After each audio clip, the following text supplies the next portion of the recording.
This is Stephen Schmidt for InsiderIowa.com. There's a shadow over the Iowa caucuses, and that shadow is New Jersey Governor Christie.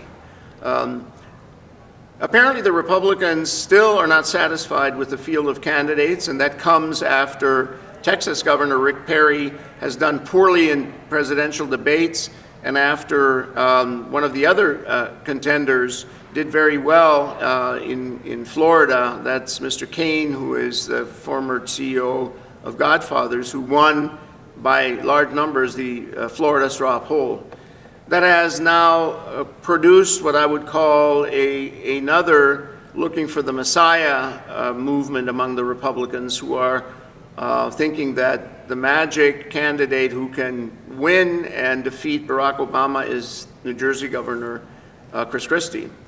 So long as there is that kind of talk going on, the smart money and people who normally contribute to Republican primary candidates are suddenly on hold. Everything is on ice. Everything is paralyzed because they want to know if Christie is getting in the race or not.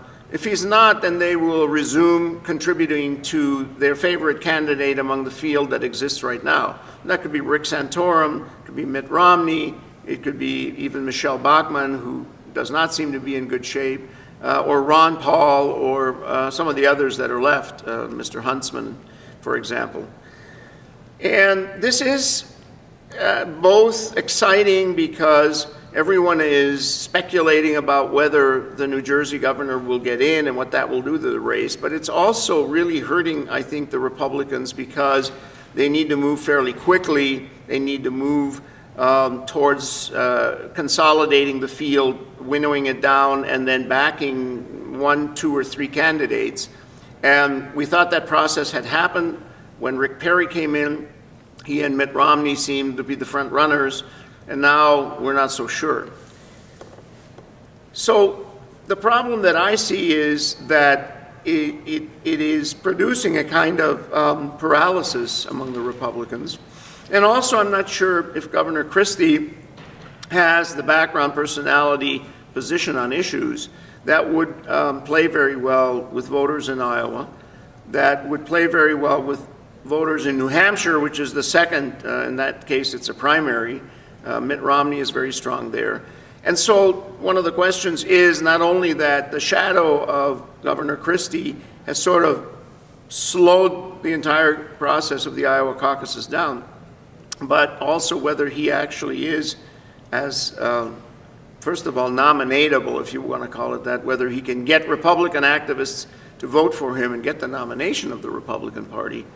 And then the second question is whether he has vulnerabilities that could be exploited by President Obama and the Democrats. Today there was a story which I'm trying to confirm that when he was an attorney, he was the attorney for a national investment group that the investor and scam artist, Ponzi scheme artist Bernie Madoff was the chair of. And so the story was, and I'm trying to confirm it, that Governor Christie was the attorney for Bernie Madoff, which of course would be devastating. Bernie Madoff is one of the few people from the Wall Street scandal who is actually doing life in prison and who defrauded and destroyed the lives of tens of thousands of people who gave money to him. So these are the kinds of things that are beginning to bubble to the surface about the governor of New Jersey. And you expect that as soon as somebody says they want to run for president, his opponents, both in the Republican Party and also the Democrats, are going to begin to dig into his past and try to find weaknesses in him. So my story this week is Governor Christie of New Jersey casts a shadow over Iowa. This is Stephen Schmidt for InsiderIowa.com.